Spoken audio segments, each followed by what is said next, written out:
En el nombre del Padre, y del Hijo, y del Espíritu Santo. Amén. Acojámonos al iniciar este pequeño camino, acojámonos a la intercesión de aquella que custodió con tanto amor la palabra de Dios, Nuestra Señora la Virgen María. Todos. Dios te salve María, llena eres de gracia, el Señor es contigo. Bendita tú eres entre todas las mujeres, y bendito es el fruto de tu vientre, Jesús. Santa María, Madre de Dios, ruega por nosotros pecadores, ahora y en la hora de nuestra muerte. Amén. En el nombre del Padre, y del Hijo, y del Espíritu Santo. Amén. Pablo, el 13º apóstol. Empecemos recordando un poco de dónde viene la palabra apóstol y a partir de ahí, ¿qué significa que Cristo tenga 12 apóstoles? Y luego, ¿cómo llega a ser Pablo el 13º apóstol, según el título sugerente que se le ha dado a esta serie? La palabra apóstol es una palabra que viene del griego, tiene una preposición apo y luego un verbo stelo con doble L, que es doble lambda en griego, apo, stelo, está indicando lo que significa un enviado. Enviar, ¿qué es? Poner en la vía. El apóstol es el que es enviado. Ese es el sentido.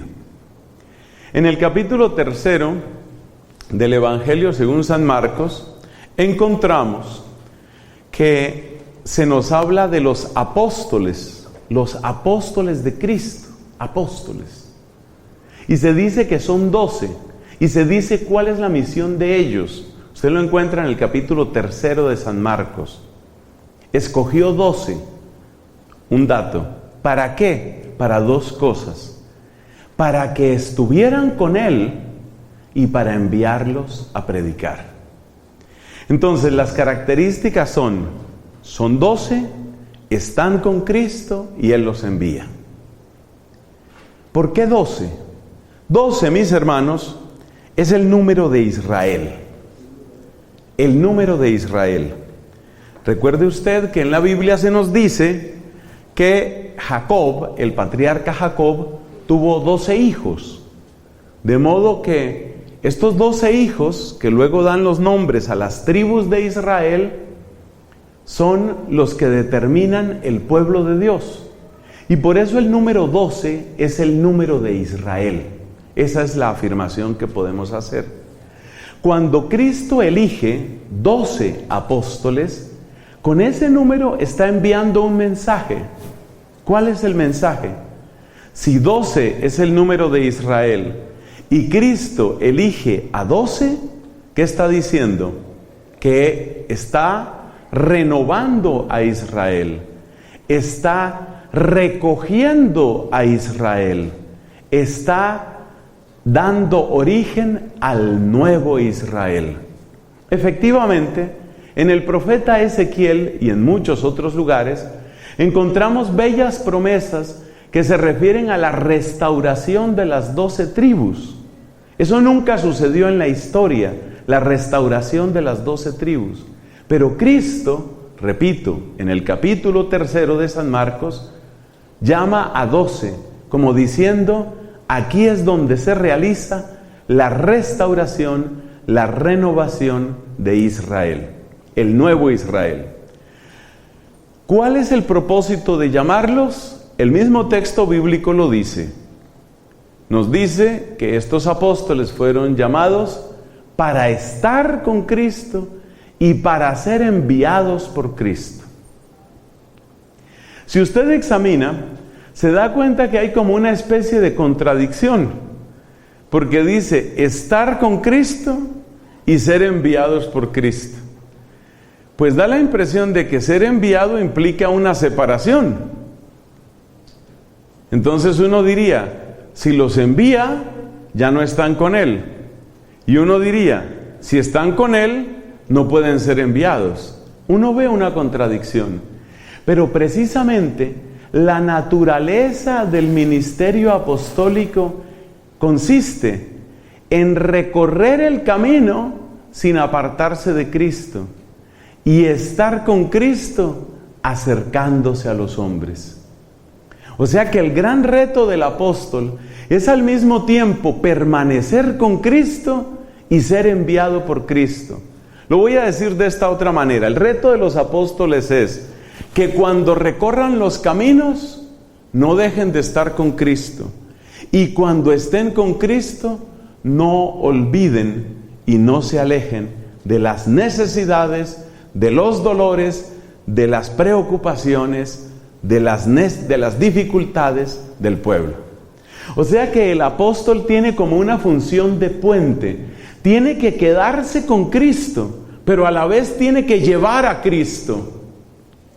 Y por eso el apóstol realiza su vocación, o debe realizar su vocación, de una manera que podríamos llamar es espiritual y mística. No debe apartarse de Cristo cuando esté con la gente, y no debe olvidar la gente cuando esté con Cristo. Es una descripción muy bonita. Para nosotros los dominicos, este lenguaje nos resulta muy familiar, porque eso es lo propio nuestro: contemplación y predicación. La contemplación implica estar con Cristo. La predicación implica llevar a Cristo a los demás. Entonces, les repito esa frase tan bonita.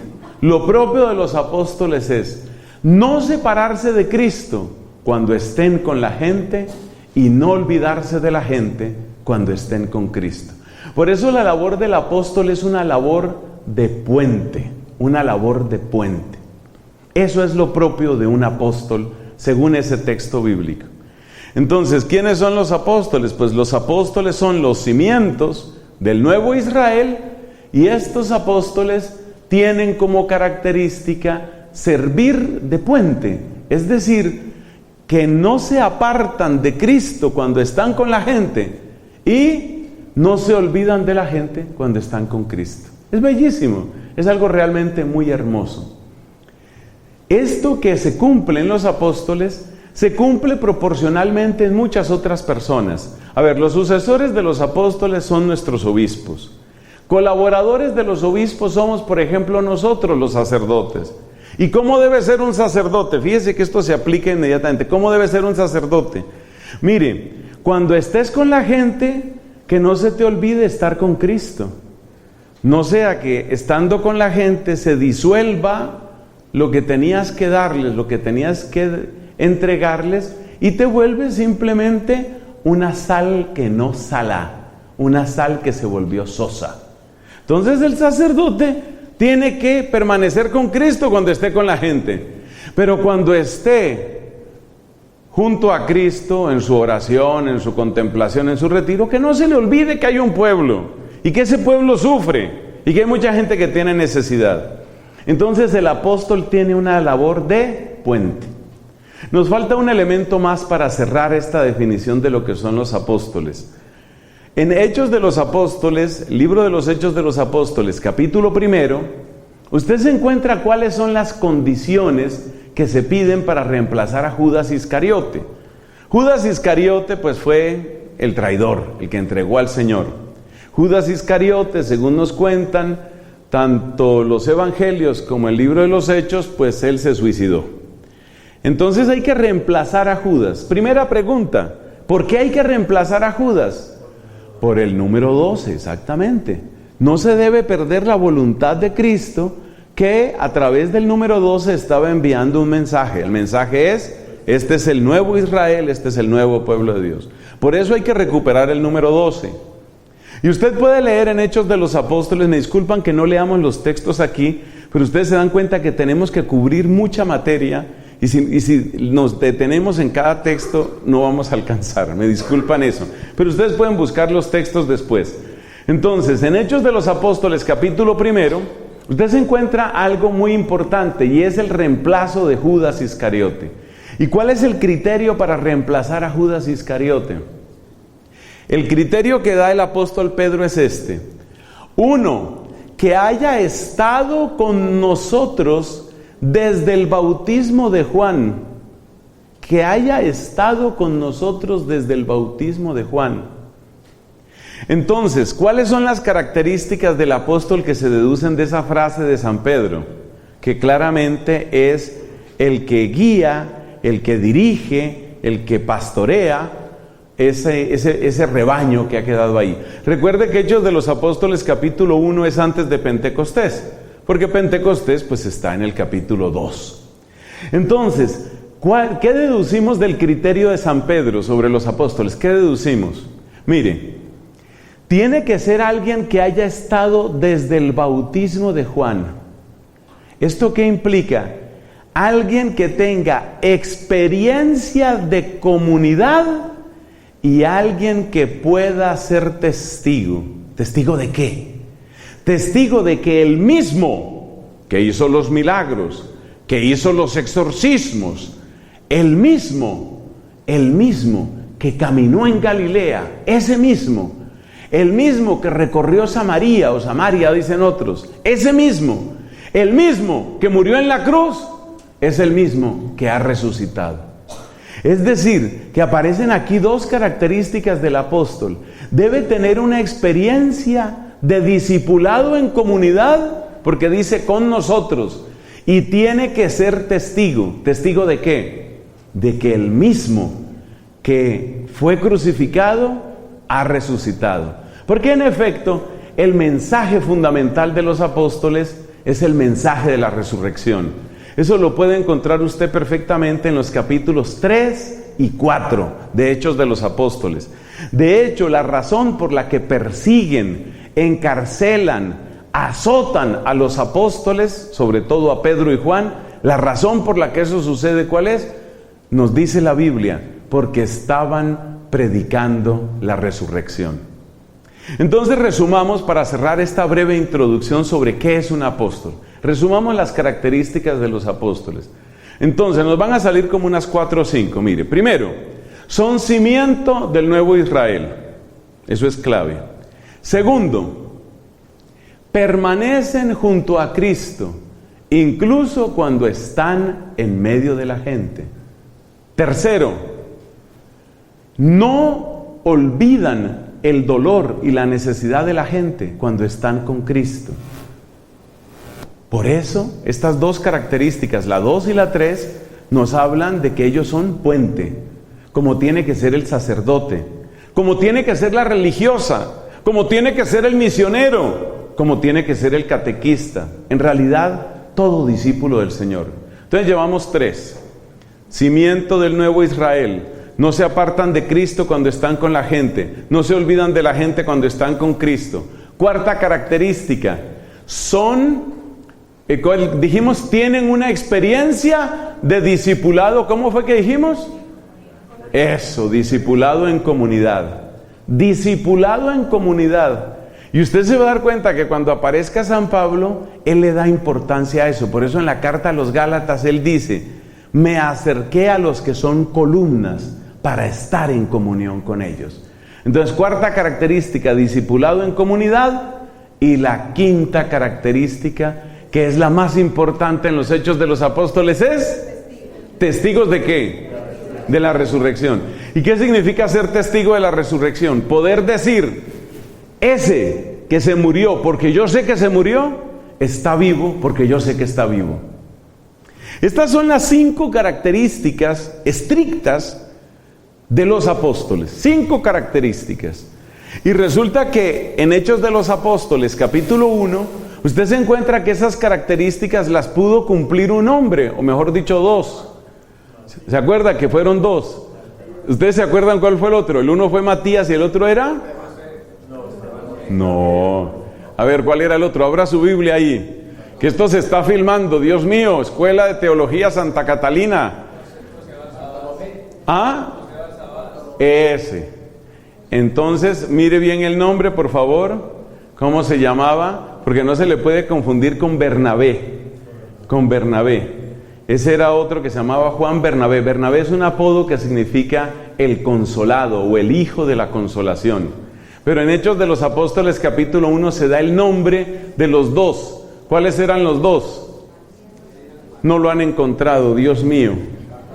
Pero bueno, aquí estamos poco a poco avanzando. ¿Cómo es? Barsabás, dicen allá. ¿Otro qué dice aquí? José Barsabás, ese es el más conocido. Entonces fíjate, ¿qué quiere decir? Que tanto Matías como José Barsabás tenían estas características, que habían tenido una experiencia, ¿cómo fue que dijimos? ¿De qué? Discipulado en comunidad. Por favor, que esa palabra nos quede clara. Discipulado en comunidad, porque luego usted se va a dar cuenta que lo que quiere hacer Pablo, a lo que se dedica Pablo es ¿a qué? A fundar ¿qué? Comunidad, fundar comunidad. Él no es simplemente un mensajero para una masa anónima. Él quiere construir, constituir, alimentar comunidad. Bueno, por última vez, 5 características estrictas tiene un apóstol. Primero, es cimiento del nuevo Israel. Segundo, no se aparta de Cristo cuando está con la gente. Tercero, no se olvida de la gente cuando está con Cristo. Cuarto, tiene una experiencia de discipulado en comunidad. Y quinto, testigo de la resurrección. Cuando usted aplica esos 5 criterios estrictamente, así, con todo el rigor, cuando usted aplica esos 5 criterios estrictamente, usted se da cuenta que eso no es tan fácil de cumplir. Mejor dicho, usted se da cuenta que eso limita extraordinariamente el número. Hagámonos esta pregunta. Hablando en rigor y estrictamente, después de Pentecostés, ¿podía haber más apóstoles hablando estrictamente? Pues no, realmente no, porque ya estaba el número de los 12, que era el número de Israel, porque ya estaban las características esas de servir de puente, porque ya tenían la experiencia de discipulado en comunidad. Esa palabra, si algo nos tiene que quedar de este estudio, es esa palabra, la palabra comunidad, porque es casi una obsesión para San Pablo. Y entonces, y además de eso, testigo de la resurrección. Pero fíjate que en Hechos de los Apóstoles capítulo 1, Pedro entiende discípulo de la resurrección de una manera muy estricta. ¿Qué quiere decir discípulo de la resurrección? Esto, testigo de la resurrección. Quiere decir una persona que pueda asegurar, que yo sé que se murió, yo sé que está vivo. En ese sentido súper estricto, el número de 12 queda completamente cerrado. Es decir, no hay más apóstoles que los 12 apóstoles, no hay más. La lista de apóstoles que aparece, por ejemplo, en San Mateo o en San Lucas, es una lista que queda cerrada por las razones que acabamos de decir. Entonces, ¿en qué sentido nosotros hablamos de otro apóstol? Esa es la pregunta que motiva esta serie de charlas. ¿Por qué Pablo se atreve a iniciar sus cartas o a terminarlas diciendo, Pablo, apóstol de Cristo por voluntad de Dios? Mire usted, por ejemplo, espero que todos tengan sus Biblias ahí, o si no, por lo menos hayan bajado Biblias a sus celulares. Mire usted, por ejemplo, el comienzo de la carta a los Romanos. Romanos capítulo 1, versículos 1 y 2. Listos ahí, por favor, ágiles con sus Biblias, para que usted pueda ver cómo se presentaba Pablo. Y entonces nos vamos a preguntar, si un apóstol tiene que cumplir con estas 5 características tan estrictas, entonces, ¿cómo es que él se atreve a decir lo que dice? A ver, ¿cómo es lo que dice? Lea usted en voz alta. Pablo, siervo de Jesucristo, apóstol por vocación, designado para el Evangelio de Dios. Pare hasta ahí. Mire esa traducción, léalo otra vez así, con esa voz fuerte, clara. Pablo, siervo de Jesucristo, apóstol por vocación, designado para el Evangelio de Dios. Eso es. Imagínese eso, apóstol. ¿Por qué él se da el título de apóstol sabiendo quiénes eran los apóstoles? Esa es la pregunta que tenemos que resolver. Esa es la pregunta. Por cierto, esa traducción dice siervo de Jesucristo. Él utilizaba una expresión más fuerte. El término que usted se encuentra en la lengua griega es doulos. Doulos tu Christou. Doulos tu Christou. Y doulos quiere decir esclavo. El que no tiene más voluntad que la voluntad de su amo. Eso es lo que quiere decir doulos. Y hay una mujer que se presenta a sí misma como dule. ¿Cuál será? La Virgen. La Virgen, ella se presenta como la dule, la esclava. ¿Qué significa esclavo en el griego bíblico? Doulos para hombre, dule para mujer. ¿Qué significa? El que no tiene voluntad propia sino la de su amo. Entonces, ¿qué quiere decir que Pablo diga que él es esclavo de Cristo? Porque ahí se presenta Paulos doulos tu Christou. ¿Qué quiere decir eso? Pablo, esclavo de Cristo. Es decir, yo ya no tengo ni más voluntad, ni más vida, ni más proyecto que Jesucristo. ¿Por qué él habla de esa manera?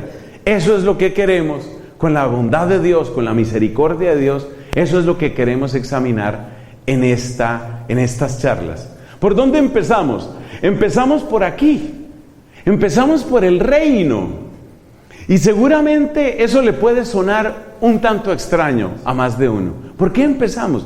Parece que es un poco lejano, distante. ¿Cuál es la relación que tiene? Pues vamos a verlo. Pero le anticipo la respuesta. La respuesta es que la vida entera de Pablo estuvo marcada por el reino de Dios. Antes y después de su conversión. Realmente lo que sucedió en la conversión de Pablo fue que él descubrió por dónde venía el reino de Dios. Como quien dice, antes de su conversión, él buscaba el reino de Dios de una manera. Después de su conversión, él descubre el reino de Dios de otra manera. Pero ¿cuál es el puente entre el antes y el después? El reino de Dios. El puente entre el antes y el después es el reino de Dios. Esa es la tesis que vamos a presentar. Pero para eso lo primero es aclarar, bueno, ¿qué entendemos por qué? Por reino de Dios. Bueno, vamos con la bondad de Dios avanzando. ¿Qué es un rey? Ubiquémonos en los tiempos bíblicos. ¿Qué es un rey? Si nosotros miramos un texto como el Salmo que nos propusieron para las vísperas, y esto es pura providencia de Dios, si usted toma el Salmo 72, escríbalo por ahí en sus apuntes, todo lo que pueda escribir, escriba, porque tenemos que aprovechar cada minuto con el favor de Dios. Si usted mira el Salmo 72, usted se da cuenta lo que es un reino y lo que es un rey. Es que ahí está. Y les voy a ser sincero, no nos habíamos puesto de acuerdo para eso, pero esa es la providencia de Dios. Ahí ve usted lo que es un rey y lo que es un reino. ¿Qué es el rey? ¿Qué era un rey en esos tiempos antiguos? Para entender lo que era un rey en esa época, tenemos que hacer un ejercicio de separación epistemológica de lo que nosotros hoy entendemos por gobierno. Separación epistemológica, ¿qué quiere decir? Epistemología alude al conocimiento. Separación epistemológica quiere decir, sepárese de lo que usted hoy conoce como gobierno y transpórtese a los tiempos bíblicos. Para nosotros el gobierno civil hoy, ¿cómo funciona? Pues a partir del siglo XVIII, gracias a un hombre llamado Montesquieu, hay lo que se llama la teoría de la división de los poderes. ¿Qué quiere decir eso? Quiere decir que para nosotros el gobierno civil tiene 3 ramas que todos hemos aprendido desde la escuela elemental: el poder ejecutivo, el poder legislativo y el poder judicial. Esa teoría política de un hombre llamado Montesquieu, esa teoría política se hizo realidad en primer lugar en los Estados Unidos de América. Fue como un experimento de la humanidad entera. En 1776, el tipo de gobierno que adoptan los Estados Unidos es un gobierno que tiene poder ejecutivo, legislativo y judicial. Y hay una expresión que usted siempre oirá cuando se habla de poder y de gobierno en el contexto de los Estados Unidos de América. Una expresión que ellos repiten con alguna frecuencia: checks and balances. Para ellos son muy importantes los checks and balances. ¿Qué quiere decir eso? Eso quiere decir que nadie tiene un poder absoluto. Esos checks, ¿qué quiere decir? Traduciendo así de una manera informal, que hay alguien que te chequea, que hay alguien que te vigila. Y balances, ¿a qué alude? A que tú no tienes todo el poder, sino que otro también tiene poder. Y que si tú puedes hacer fuerza por un lado, otro puede hacer fuerza por otro lado. Entonces, la teoría de la distribución del poder en las tres ramas, que es la teoría de Montesquieu, es una teoría que intenta balancear, distribuir el poder entre las distintas ramas, de manera que nadie tenga demasiado poder. Entonces, el ejecutivo, el poder ejecutivo, como su nombre lo indica, es el encargado de hacer, es el que tiene acciones, ejecuta acciones, pero ¿ejecuta qué? Pues tiene que ceñirse a una ley, y esa ley no la hizo el ejecutivo. Entonces, el poder legislativo le sirve de balance al poder ejecutivo, porque el poder ejecutivo no hace las leyes, sino que tiene que ceñirse a ellas. A su vez, el poder legislativo puede hacer las leyes, pero no las ejecuta. De manera que el poder legislativo también está limitado. Y si cualquiera de estos dos se excede o va a hacer trampa, pues para eso está el poder judicial. Esa es la idea de ese poder. Entonces, nosotros, todos los aquí presentes, nosotros hemos crecido con esa idea, la idea del balance en los poderes. Mis amigos, esa es la idea de la que hay que desprenderse cuando uno viaja a los tiempos bíblicos. El rey, ¿quién es el rey? El rey es aquel que tiene el poder. ¿Y qué poder tiene? Todo poder. Es decir, que para entender lo que es un rey en la Biblia, el mejor ejercicio, hasta donde yo lo veo, el mejor ejercicio es que usted piense en una persona que tiene poder ejecutivo, poder legislativo y poder judicial. Poder ejecutivo quiere decir que él da las órdenes. Poder legislativo quiere decir que él es el que hace las leyes, pues para su reino. Poder judicial quiere decir que él es el que determina lo que es o no es justo. Esos son los poderes que tiene el rey. Nosotros no tenemos ese tipo de reyes. Eso ha desaparecido de la humanidad. De hecho, las personas que tienen ese nivel de poder son personas que hoy nos producen desconfianza. Y normalmente llamamos a esas personas dictadores. Esa es la palabra. Es un dictador. Y nadie quiere vivir en una dictadura. Nadie. Pero para nosotros esa es la realidad. Esa es la descripción de lo que es un rey. Ahora bien, para nosotros hay una actitud de desconfianza frente a esa clase de acumulación del poder. Lo entiendo perfectamente. ¿Por qué tenemos esa desconfianza? Porque hemos visto muchos abusos de poder. Pero trate usted de hacer un segundo ejercicio de separación epistemológica. No solamente sepárese de la distribución tripartita del poder, según la teoría de Montesquieu, sino que sepárese también de la idea de que el rey tiene que ser perverso. Piense usted, imagine usted, porque eso ya no es de pensar, sino como de imaginar. Imagine usted una persona que es buena, muy buena, buena de corazón. Una persona que es buena, correcta, que ama a su pueblo, que quiere lo mejor para su gente. Esa persona sería un buen rey. Ese sería un buen rey. ¿Por qué? Porque fíjese lo que sucede a veces. La distribución del poder según las ramas aquellas de Montesquieu parece una cosa sabia, pero eso también produce estos efectos que también conocemos en nuestras democracias. ¿Qué sucede, por ejemplo, cuando el presidente, digamos, de un país es de un partido político y la mayoría del Congreso es del otro partido político. No lo dejan gobernar.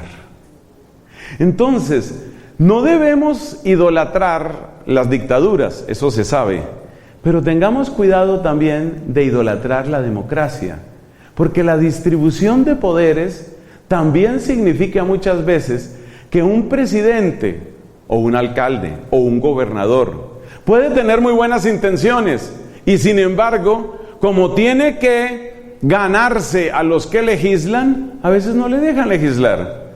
Entonces puede haber un alcalde muy bueno al que el consejo, hablando de la terminología aquí en Colombia, porque esto lo ven en otros lugares, en Colombia tenemos alcalde y en el municipio pues hay también un consejo municipal. Ustedes saben que si el consejo bloquea al alcalde, pues el alcalde muy poco puede hacer. Lo mismo sucede en las asambleas departamentales, lo mismo sucede con el Congreso de la República. Entonces uno no debe idolatrar los poderes. Volvamos a los tiempos bíblicos. En los tiempos bíblicos, el rey es el que tiene todo ese poder. Esta manera de entender el rey, o de entender lo que es un rey, es la manera común en la antigüedad. Es decir, los pueblos que usted ve asomar en la Biblia eran todos pueblos que tenían esta idea. Porque esas ideas de división del poder son relativamente recientes. Ya dije que son del siglo XVIII. XVIII obviamente de nuestra era. Y aquí estamos hablando de 10 y de 12 y de 15 siglos antes de Cristo. Entonces, primer dato importante. En la Biblia los reyes tenían los poderes ejecutivos.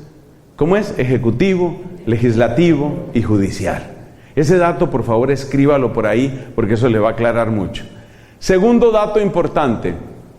Todos los pueblos tenían esa misma estructura. No es que hubiera unos pueblos con división de poderes y otros con otra estructura. Es muy interesante, por ejemplo, cuando se acaba el destierro a Babilonia, por disposición de los persas, estamos hablando de finales del siglo VI antes de Cristo, cuando se acaba el destierro, el rey que decreta el retorno de los judíos a su tierra, o sea que se acabó el destierro, es un rey Ciro. Y usted se da cuenta que él es el que hace la ley y él es el que la ejecuta. Esos son los reyes de la antigüedad. Bueno, siguiente punto en nuestra comprensión.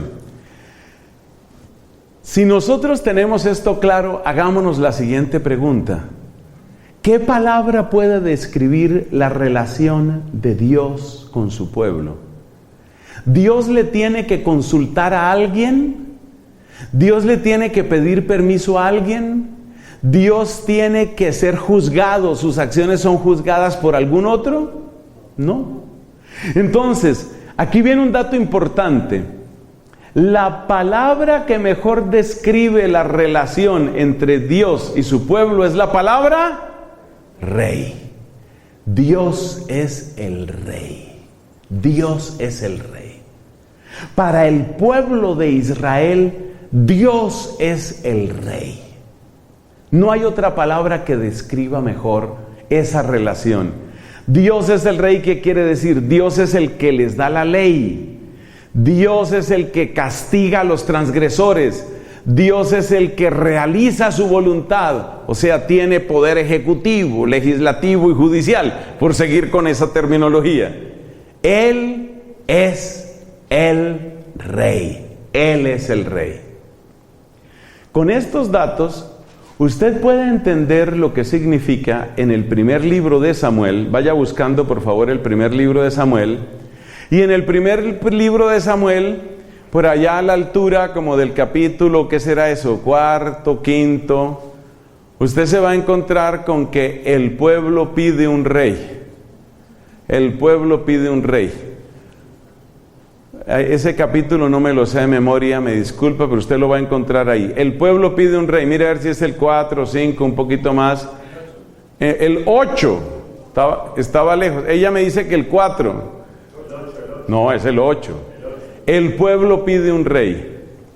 Entonces, usted encuentra en ese capítulo 8 del primer libro de Samuel, usted encuentra el drama en el que entra el profeta Samuel. Porque Samuel tiene claro que el único rey tiene que ser ¿quién? Dios. El único rey tiene que ser Dios. Pero el pueblo pide un rey. Y el pueblo pide un rey, y eso está en primer libro de Samuel capítulo 8, gracias por darme la cita. Y ustedes pueden leer ahí las dos razones por las que el pueblo pide un rey. ¿Cuáles son esas dos razones? Ellos dicen, queremos ser como los otros pueblos. Y dice, y queremos un rey que salga con nosotros a la batalla. Donde usted se da cuenta que el rey es jefe absoluto en tiempo de paz y en tiempo de guerra. Es decir, que el rey es también el jefe militar, el jefe supremo de la fuerza militar, del ejército. Entonces, el pueblo le pide un rey y Samuel, el profeta Samuel, entra en un drama porque él dice, pero ¿cómo van a pedir un rey? Si el rey es Dios, ¿por qué piden un rey? Fíjate que en tiempos de Abraham no hubo rey, ni de Isaac, ni de Jacob. O sea, en el tiempo de los patriarcas no hubo rey. Fueron ellos a Egipto. En Egipto sí había rey, pero el rey era el rey de Egipto, que se llamaba el faraón. Y usted sabe lo que hizo el faraón. Llegó un momento en el que se creyó dueño de las vidas humanas. ¡Dueño! Y porque el faraón se creía dueño de las vidas humanas, por eso llegó a ese decreto abominable. Dijo a las parteras, si nace un varón, lo echan al Nilo. Si nace una mujer, la dejan con vida. Él quería forzar la mezcla de razas entre los israelitas y los judíos. Básicamente quedándose con las mujeres israelitas, eso era lo que él quería. Entonces, la única experiencia de rey que ellos tenían era la de Egipto, y la experiencia de Egipto fue una experiencia desastrosa, porque ya ve a qué extremos llegó el faraón. Entonces, cuando después llega la gente y dice queremos un rey, eso le supo muy mal al profeta, un hombre de Dios llamado Samuel. Eso le cayó muy mal a Samuel. Primer libro de Samuel capítulo 8, le cayó muy mal. Y fíjate las razones que da la gente. Queremos ser como los otros pueblos que tienen sus reyes. Y queremos un rey que salga con nosotros a la batalla. Es decir, queremos parecernos a los demás y queremos ver con nuestros ojos la salvación. Y esos son dos pecados. Dos pecados que, por cierto, siguen siendo pecados. Cuando el cristiano trata de parecerse al no cristiano, termina pecando. Eso lo saben todos los que han tratado de tomar su fe en serio. Si usted ha tenido un proceso de conversión y después de su proceso de conversión usted dice, yo voy a tratar de vivir como viven los que no se han convertido, usted recae en el pecado.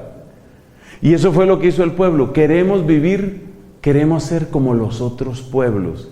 Y dijeron, queremos un rey que salga con nosotros a la batalla. Es decir, queremos ver la salvación, queremos comprobar la salvación. Segundo pecado. Entonces usted puede leer ahí en primer libro de Samuel capítulo 8 cómo Samuel queda contrariado y Dios le dice, tranquilo Samuel, no te están rechazando a ti, no te están despreciando a ti, sino a mí. No quieren que yo sea su rey. Lo disimulan diciendo, queremos ser como los otros pueblos y queremos uno que salga con nosotros a la batalla. Lo disimulan. Pero en el fondo, el hecho de que quieran escogerse un rey, lo que significa es que no quieren que ¿qué? Que yo sea su rey. Bueno, y ahora sí quedó un drama. ¿Qué hace el pobre Samuel cuando le piden un rey? Finalmente Dios le dice, dales el rey. ¿Quieren un rey? Dáselo. Pero les vas a hablar claro qué es lo que va a hacer el rey. Les vas a hablar claro. Y Samuel les echa un largo discurso diciendo, mire, cuando ustedes tengan un rey, mire lo que les va a hacer el rey. El rey se va a quedar con los mejores campos, con los mejores caballos, va a escoger lo mejor de sus hijos para que trabajen para él y para que sean sus soldados, va a escoger lo mejor de sus hijas para que estén a su servicio en el palacio. El rey se va ¿a qué? Se va a engrandecer. El rey va a trabajar para él, no va a trabajar para Dios. Samuel se opone realmente a que tengan rey, pero les da un rey, y ahí es donde viene el primer rey, que se llama Saúl. Ese es Saúl. Bueno, Saúl entra en una desobediencia. Esa es una historia muy bonita, pero no nos detengamos en ella. Bonita porque deja enseñanzas, pero no nos detengamos en ella. Saúl finalmente cae en una desobediencia terrible. A Saúl, como decimos aquí en Colombia, se le subió el reinado a la cabeza, ¿no? Se le subieron los humos. ¿Por qué se le subieron los humos? Él al principio era muy humilde. ¿Por qué? Porque su familia era una familia humilde. El papá se llamaba Quis, y Quis, el papá de Saúl, pertenecía a la tribu más chiquita, la tribu más humilde, la tribu de Benjamín. Entonces, Saúl al principio fue humilde, pero se le fue subiendo el cargo a la cabeza, cosa que también sucede en nuestro tiempo, ¿no? Por eso el Papa Francisco cada rato nos está advirtiendo, especialmente a los curas y a los obispos: cuidado con hacer carrera, cuidado con estar buscando puestos y privilegios, cuidado. ¿Por qué? Porque a uno también le pasa eso, o le puede pasar eso, que se le va subiendo el cargo a la cabeza. A Saúl se le subió el cargo a la cabeza, eso fue un desastre. Finalmente Dios dijo: este realmente no sirve como rey, descartado. En lugar de él eligió a un hombre según su corazón, y ese hombre es muy importante en esta historia. Su nombre es el rey David. El rey David. Pero antes de hablar del rey David, que por aquí tendremos que escribir ese nombre, antes de hablar del rey David, hay que aclarar una palabra que va a ser fundamental en la teología de San Pablo. Y es la palabra justicia y el ser justo. ¿Cuál es el deber principal de un rey, dado el hecho ya cumplido, porque no se pudo hacer más? Dado el hecho cumplido de que el pueblo de Dios va a tener un rey, ¿cuál es el principal deber de ese rey? Y lo dice el Salmo, bendito Dios, el Salmo que rezamos: para que rija, saque la hojita, para que rija, ¿cómo dice? Para que rija a tu pueblo con justicia, y a tus pobres, otra traducción dice, a tus humildes con rectitud.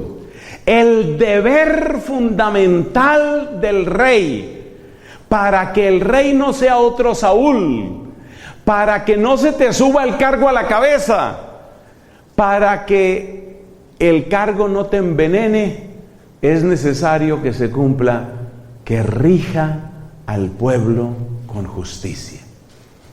Y por eso necesitamos aclarar esta palabra, necesitamos aclarar qué nos dice la palabra justicia.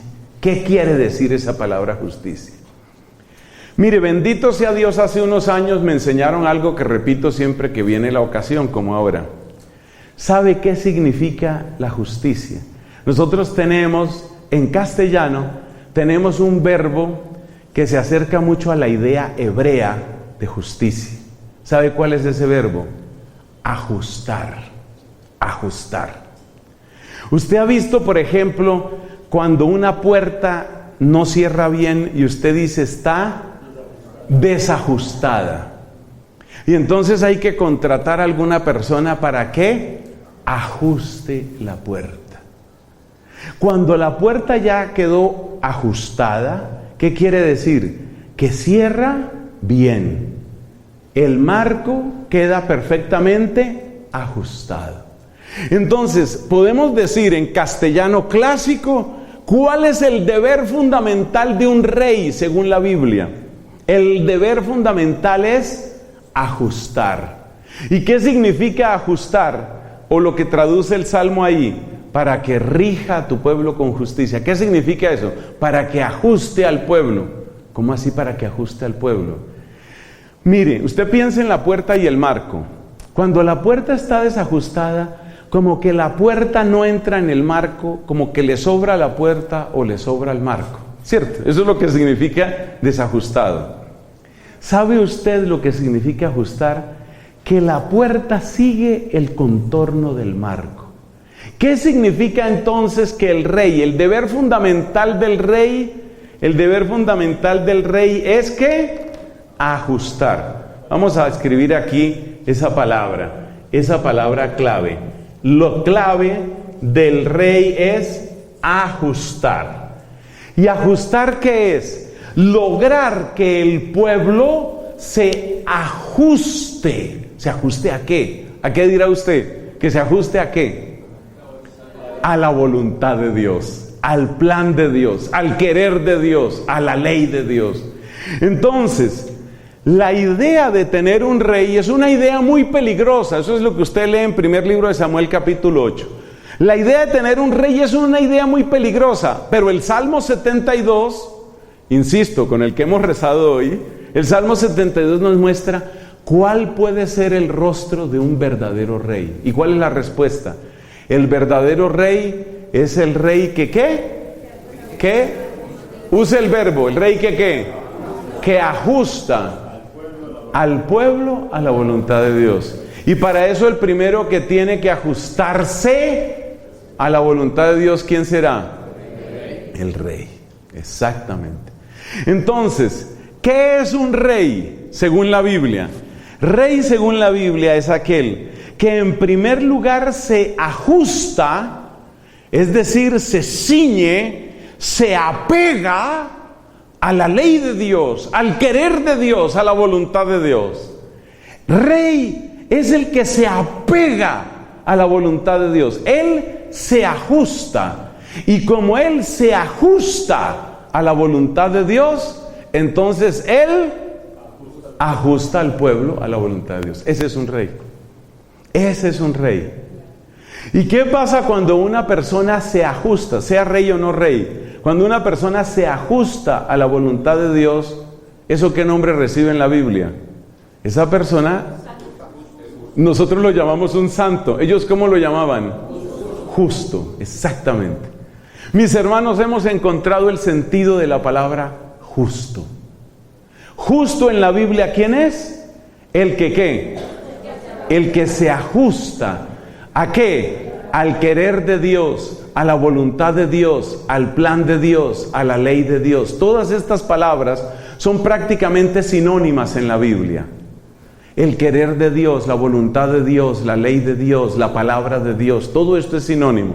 Entonces, un justo, ¿quién es en la Biblia? Es lo que, como decía aquí nuestra hermana, es lo que nosotros llamamos hoy un santo. Lo que nosotros llamamos un santo, el Antiguo Testamento lo llama un ¿qué? Justo. Un justo. Y le voy a adelantar, estas son escenas de un capítulo posterior, que será mañana. Le voy a adelantar escenas de un capítulo de mañana. Bueno, y pregunta, ¿y si una persona se ha desajustado? Pues obviamente toca ajustarla.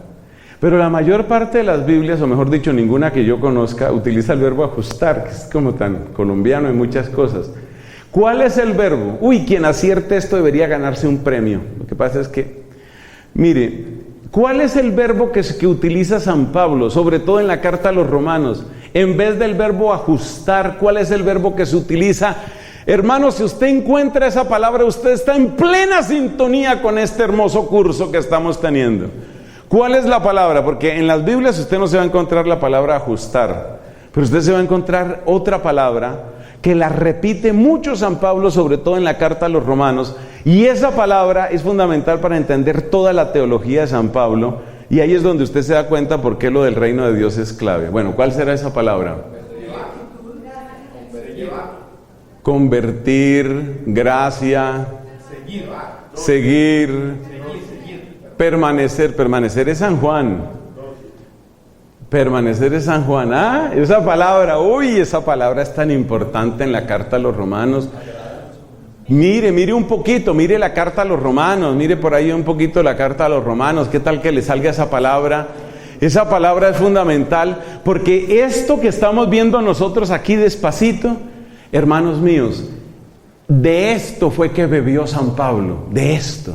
Esto era lo que él bebía. Esto es la palabra, esta es la comida espiritual de él. Por eso nos estamos tratando de alimentar como él se alimentaba para entender lo que él decía. ¿Cuál será esa palabra que aparece sobre todo en la carta a los romanos y en la carta a los gálatas? Le doy también esa pista. En la carta a los gálatas y en la carta a los romanos aparece mucho esa palabra. La dijo, ¿cuál es?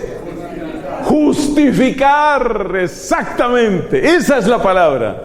Entonces, si usted se da cuenta, en el corazón, pero es que es en el nervio y el corazón de la teología de San Pablo está una palabra, dígala otra vez. Justificar. Por fin vamos a entender, con la misericordia de Dios, por fin vamos a entender qué significa la tal justificación. La tal justificación. Dice Romanos capítulo 5, justificados seremos salvados. Lea capítulo 5 de carta a los Romanos y verá qué dice eso. Habiendo sido pues justificados, seremos salvados. Sothesómena, dice el verbo griego, seremos salvados. Entonces ese verbo es fundamental. Pero ya sabemos qué es justificar. ¿Justificar qué es? Traducido a colombiano popular, ¿qué es?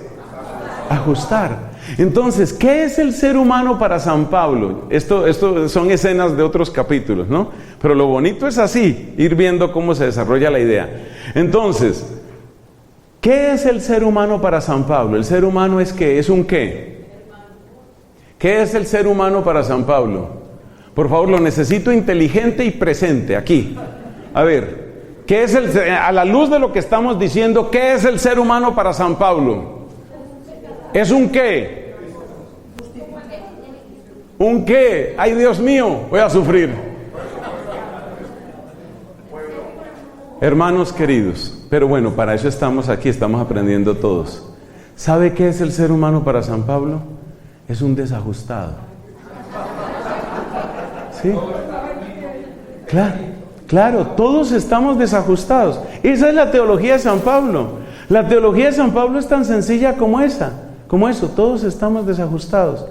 Lo que pasa es, sigamos hablando en colombiano, lo que pasa es que lo que le traquea y le chirría a usted no es lo mismo que me chirría y me traquea a mí. Pero su merced está desajustado y yo estoy desajustado. Y el gran problema teológico para San Pablo es cómo se hace para ajustar al ser humano. Pero él no dice ajustar. El verbo es justificar. Justificar. Si usted examina la etimología de justificar, ¿qué significa? Eso viene del latín, ¿no? Justum facere. O sea, ¿qué? Hacer justo. O sea, lo que decimos en lenguaje popular, ajustar. Esa es la preocupación de San Pablo. Entonces, volvamos al tema de los reyes y el reino. Volvamos a los temas de los reyes y el reino. A ver, ¿cómo estamos? Resulta que el deber fundamental del rey es ¿cuál? Ajustar, ¿cómo es? Pero ¿ajustar quién? Ajustar al pueblo a la voluntad de Dios. Pero ¿cómo va a poder él ajustar al pueblo a la voluntad de Dios si él no se ajusta? Exacto, si él está desajustado. Entonces, eso explica por qué si usted lee le voy a contar 6 libros de la Biblia que usted debería leer esta noche. O sea, si no duerma, realmente, ¿para qué dormir? Pensemos bien, ¿para qué dormir? Mire, 6 libros de la Biblia que usted tiene que leer para que usted vea de lo que estamos hablando. ¿Cuáles son esos 6 libros? Primero de Samuel y segundo de Samuel. Primero de Reyes y segundo de Reyes. Primero de Crónicas y segundo de Crónicas. Esos 6 libros de la Biblia, ¿qué nos cuentan? Nos cuentan la historia de los reyes de Judá y de Israel. Eso es lo que nos cuentan. Y usted se da cuenta que en toda esa historia prácticamente solo hay 3 reyes que a duras penas pasan el examen. Y de esos 3 reyes, 2 son poco conocidos y se llaman Josías y Ezequías. Esos 2 reyes a duras penas pasan el examen, Josías y Ezequías. Pero hay uno que sí es recordado con inmenso amor y que se convierte en la referencia y el paradigma de lo que es el reino de Dios. Estoy hablando de David. Vea que ya estamos sintonizados, bendito sea Dios. Entonces fíjese, de 6 libros de la Biblia, que ojalá usted lea pronto, duerma un poquito, 1 hora, 1 hora y media, lo que necesite realmente dormir, pero léase primero y segundo de Samuel. ¿Qué más dijimos? Primero y segundo de Reyes, primero y segundo de Crónicas. Usted se dará cuenta, después de que lea todo eso, usted se dará cuenta que a duras penas se salvan Josías y Ezequías como reyes piadosos, cumplidores de la voluntad de Dios. Y hay uno que destaca mucho, que es el rey David. Salomón es un caso problemático, porque Salomón brilló con esplendor, pero hundió al pueblo de Dios en la más asquerosa idolatría, y realmente lo puso en la ruta de la división y la ruina. O sea que el caso de Salomón es un caso polémico. Entonces, ¿qué concluimos de todo esto? Vamos cerrando nuestra primera charla. ¿Qué concluimos de todo esto? Concluimos que realmente solo hay uno en el que se cumple la idea de lo que es un verdadero rey. Porque el verdadero rey tiene que tener 2 veces el verbo ajustar. Una vez lo tiene en modo reflexivo y otra vez lo tiene en modo transitivo. En modo reflexivo, ¿cómo es? Que el rey se ajusta ¿a qué? A la ley de Dios, a la voluntad de Dios, a la palabra de Dios, al plan de Dios. Y por otra parte, el rey ajusta ¿a quién? Al pueblo, al querer de Dios. Ajusta al pueblo. Hay un modo muy bonito de recordar esto, un modo muy bonito, y ese modo es este. David nunca fue tan pastor que se le olvidara ser oveja. David nunca fue tan jefe que se le olvidara ser servidor. Ese es el arte de ser verdaderamente rey. Entonces, ¿qué es lo que hace que David destaque, descuelle por encima de todos los reyes de los que se habla en primero, segundo de Samuel, primero, segundo de Reyes y primero y segundo de Crónicas? ¿Qué es lo que hace que David brille por encima de todos ellos? Muy sencillo, que David cumplió con los 2 usos del verbo ajustar. David se ajustó y David ajustó. Eso es. En cambio, los demás reyes, ¿qué era lo que querían? Simplemente ajustar a los demás. Pero cuando usted quiere ajustar a los demás y usted no se ajusta, usted termina no sirviendo a la voluntad de Dios, sino sirviéndose de la gente. Y eso fue lo que les pasó a muchos. El caso más terrible entre los reyes tal vez es el de Manasés. Eso fue una situación terrible. Entonces, el reino de Dios, entonces, ¿cómo es? ¿Cómo se hace presente el reino de Dios? Pues eso es lo que vemos en David. El reino de Dios se hace presente cuando una persona quiere ajustarse al querer de Dios, la voluntad de Dios, el plan de Dios, la alianza de Dios, la palabra de Dios, y quiere ajustar ¿a quién? Al pueblo. Bueno, pero ¿y si yo no soy rey? Pues, según la Biblia, tu casa es el primer lugar donde eso tiene que suceder. Por eso dice uno de los salmos: venid, hijos, escuchadme, os instruiré en el temor del Señor. Hay alguien que ame la vida y desee días de prosperidad y empieza a legislar para la casa. Guarda tu lengua del mal, tus labios de la falsedad, apártate del mal, busca el bien, busca la paz y corre tras ella. Todos esos consejos significan que tú en tu casa tienes que hacer lo que el rey debe hacer con todo el pueblo. Entonces, ¿qué significa que Dios reine? Que seamos personas que buscamos ajustarnos al querer de Dios, la palabra de Dios, la voluntad de Dios, y que queremos ajustar nuestro mundo. Nuestro pequeño mundo puede ser únicamente tu casa, puede ser únicamente tu familia, o si eres rey, pues tendrá que ser pues todo el pueblo. Tratas de ajustar todo el pueblo al querer de Dios. Eso es lo que significa reino de Dios. Ese reino de Dios así prometido está repleto de bendiciones. Por favor, guarde por ahí entre sus citas Deuteronomio capítulo 28. En Deuteronomio 28 usted se encuentra una cantidad de bendiciones si usted cumple con esto que estamos diciendo. Si usted se rige por la voluntad de Dios y si usted rige su mundo, pequeño o grande. Por ejemplo, yo pienso un educador. Aquí hay varios que son educadores y educadoras. ¿Cómo será un educador que vive este mensaje? Es una persona que se ajusta al querer de Dios y que quiere hasta donde le es posible que sus estudiantes, que su gente se apegue a Dios. Eso es lo que significa. Bueno, grandes bendiciones nos esperan si vivimos así, nos dice el libro del Deuteronomio. Pero si nos apartamos, terribles maldiciones vienen sobre nosotros. Ese es Deuteronomio capítulo 28. También se puede mirar el capítulo 32 del mismo libro del Deuteronomio. Vienen cosas realmente terribles. Y cerramos, mis amigos, porque hay que terminar nuestra primera charla. Se acabó la primera charla. Tenemos que terminar con este dato. En tiempos, les hago esta pregunta, en tiempos de Jesús, ¿la gente se sentía intensamente bendecida o se sentían gravemente maldecidos o malditos? ¿Cómo se sentían ellos? No, ellos no se sentían bendecidos. ¿Por qué? Con los romanos invadiendo, en la pobreza, con una cantidad de endemoniados que no lograban ni siquiera sujetarlos con cadenas, gente enferma por todas partes, pasando necesidad.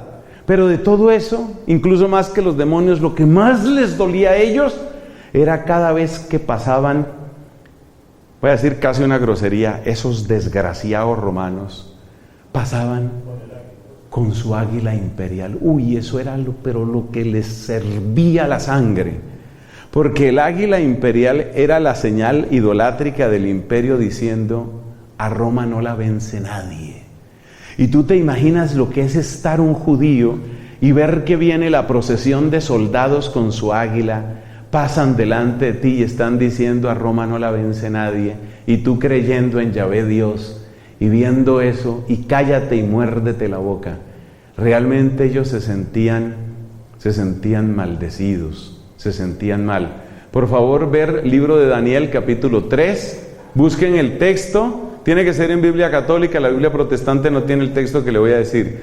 En el libro de Daniel capítulo 3, busque el texto que dice: ya no vemos nuestros signos, ni hay profeta, y nadie entre nosotros sabe hasta cuándo. En la liturgia de las horas está en laudes del martes de la cuarta semana, es el cántico. Ya no vemos nuestros signos, ni hay profeta, y nadie entre nosotros sabe hasta cuándo. O sea que, ¿cómo se sentían ellos? Como si estuvieran, es que me fastidia tanto esa palabra, pero ellos se sentían como si estuvieran malditos. Eso era lo que ellos sentían. Estamos experimentando maldición. Y entonces la gran pregunta de donde tenemos que arrancar cuando hablemos de los fariseos, en nuestra siguiente charla, no se vayan, no se pierdan, seguimos en el mismo canal dentro de unos minutos. Lo que viene, ¿qué es? Ahí empiezan los fariseos. Los fariseos se preguntan: ¿y por qué? ¿Por qué estamos malditos? ¿Por qué nos pasa esto? Y ahí viene el modo de ser de los fariseos. Gloria al Padre, al Hijo y al Espíritu Santo.